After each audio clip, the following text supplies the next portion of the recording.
Well, the pandemic has put everyone's patience to the test, and we all snap at some point. For moms, that can lead to something we are already dealing with, mom guilt. And this morning, Dr. Sarah Getch from Kansas City University joins us. Good morning, Dr. Getch. Hi, Abby. How are you? I'm doing good. How about you?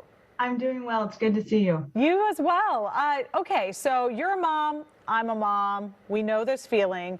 What can a mom do if she feels like she's kind of got a short fuse these days?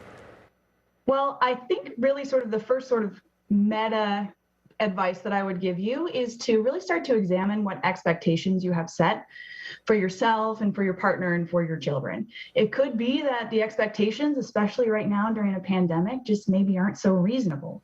So taking a second look at those expectations, I think would be really important, having that honest conversation with yourself. And then in the moment, if you find yourself feeling frustrated or angry, I would encourage you to take 3 conscious breaths. So 3 deep breaths to really center yourself in that moment, and then try to reframe to the positive. Try to reframe to that moment what is good about that moment so that we're not missing what we might be able to gain something from in that particular moment. No, that's good advice. But, you know, sometimes you snap anyway, or you overreact. What can you do to repair the relationship with a child or a spouse if you end up doing that? You know, I think, well, first of all, you're not alone. I think everyone's been there in that moment. And we really need to take a moment to validate both your feelings and your partner's feelings in that moment. You know, the pandemic has been stressful, parenting is stressful. So really validating those emotions and not discounting them in any way. I think the next step would be to acknowledge and own any of the behavior that you engaged in that you regret and make the appropriate apologies in a very authentic way.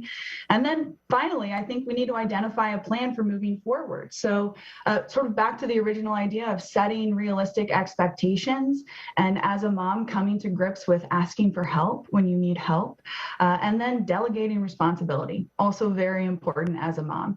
It sometimes feels like you're expected to do everything, and that's not the case. And I'm sure if you reached out to your partner and said, I need some help, could you do this? They would be responsive in helping you move through whatever you need to move through. And a lot of moms feel guilty taking some time for themselves, maybe to exercise, sleep, or even work. How can you find some peace in doing these things for yourself and taking that time? You know, sometimes we feel guilty because we've done something wrong, and sometimes we feel guilty because we are holding ourselves to a standard or comparing ourselves to somebody else. And I want to encourage all moms to come to the realization that if you're striving for perfection, in some ways you're really setting yourself up for failure, because there is no such thing as perfection or being a perfect mom. What we need to be striving for is our best in that moment. And if we're working towards our best self in that moment, then we need to be able to accept that and move forward.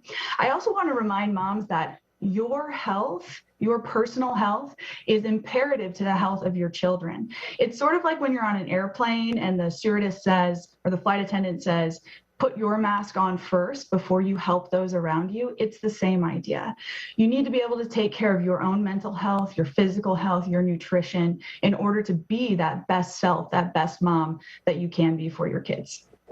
Definitely easier said than done for a lot of moms out there, but important to remember that you do need to take that time and take care of your own health for sure. So, all right, Dr. Getch, thank you so much for joining us this morning. Thank you. And if you'd like to learn more, there are plenty of resources online. Here are the links for the Center for Behavioral Medicine, dmh.mo.gov, and the Sam Rogers Health Center, samrogers.org.